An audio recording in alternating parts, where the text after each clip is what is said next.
How about the time when you overdosed? That was a pretty good story. Go ahead. Since nobody wrestling knows this story, we might as well tell it now. 60 miles north or south of Indianapolis? South. South? I think that's where we were north. No, we might have been. You pick it up from here. All right. So I'll take a nap. I'll wake you when it's over. All right. I just thought we would go last time. Bob's making you a hypodermic just like last time. Give me 60 cc's of adrenaline. Stat. I don't recommend this. Don't try this at home, kids. Yeah, really. This is before I got clean and sober, and before whatever he claims he is now. And Clean. This is in my Keith Richards. Sober. I was in my Jim Morrison / Keith Richards phase, and so I was busy shooting up Oxycontins. And Sandman decided that he wanted to be like me and shoot up as well. I had only snorted up to this date. He wanted to be cool like me, which it isn't actually cool, but at the time I thought it was cool. It really isn't, but at the time I thought it was because I wanted to be Keith Richards.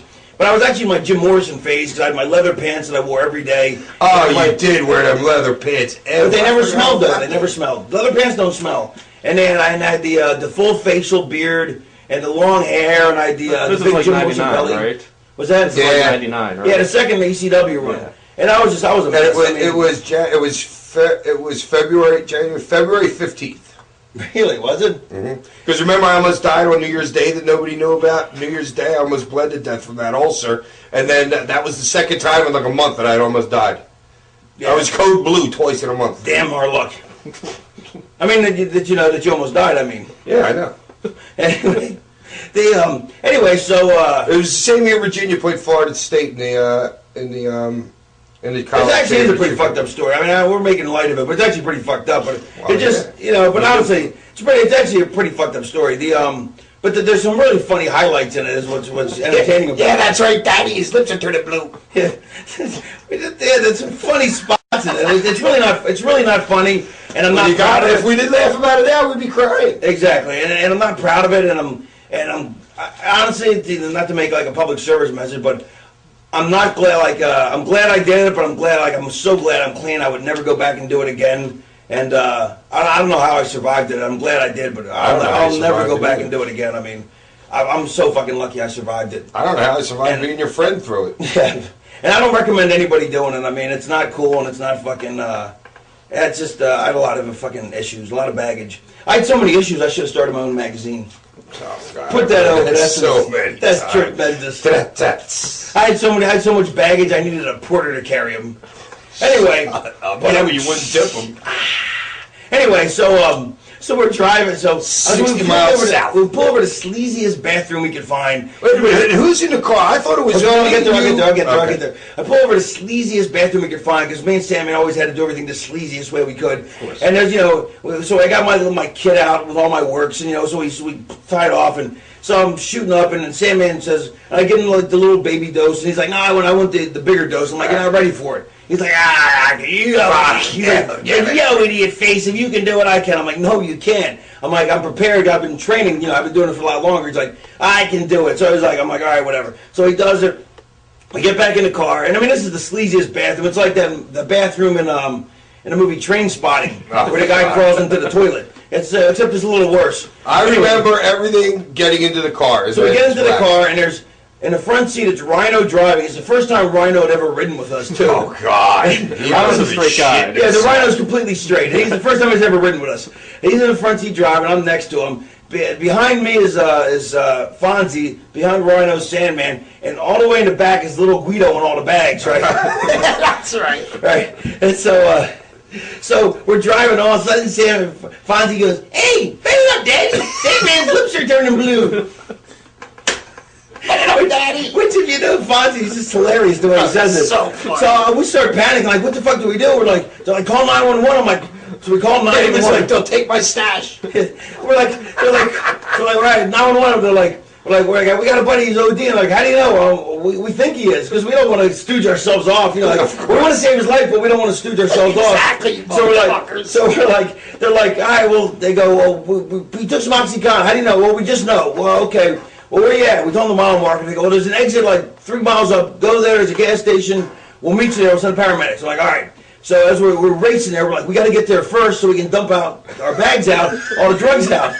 So there was all kinds of shit. Yeah, so we had so much things on us. Yeah, so much fucking crap. 100 ounces. So we go racing to the thing, and but there's a hotel right across the street, so we stop at the hotel, slamming the brakes. This is why I'm dying in the car here. Well, it's not like paramedics weren't there. Paramedics weren't there yet anyway, so he couldn't have got fixed any sooner. Anyway, so so we stop, we slam open the door, we throw, little Guido goes sliding out over the top of the bags, takes a face bump on the ground. We throw all the bags out on top of Guido. He gets fucking throw him out. All right, see you, Guido. You wait here with the bags. We go racing off across the street. Rhino's just like, oh my god, I'm never wrong with these guys again. Of course. What the fuck is that? A lot of guys have said that. Yeah. They ride with us once. Yes. And of course, Rhino loves us though. Anyway, so we get there and the paramedics come. And they're like, well, what did he take? And we're like, Oxycontin. How do you know? How do you know? We don't know. We're not going to tell the cops. Oh, yeah, he shot up in the bathroom. He took 40 milligrams. He shot up. Here's the needle. Here's with this, And he put it right here. And, they're like, all right.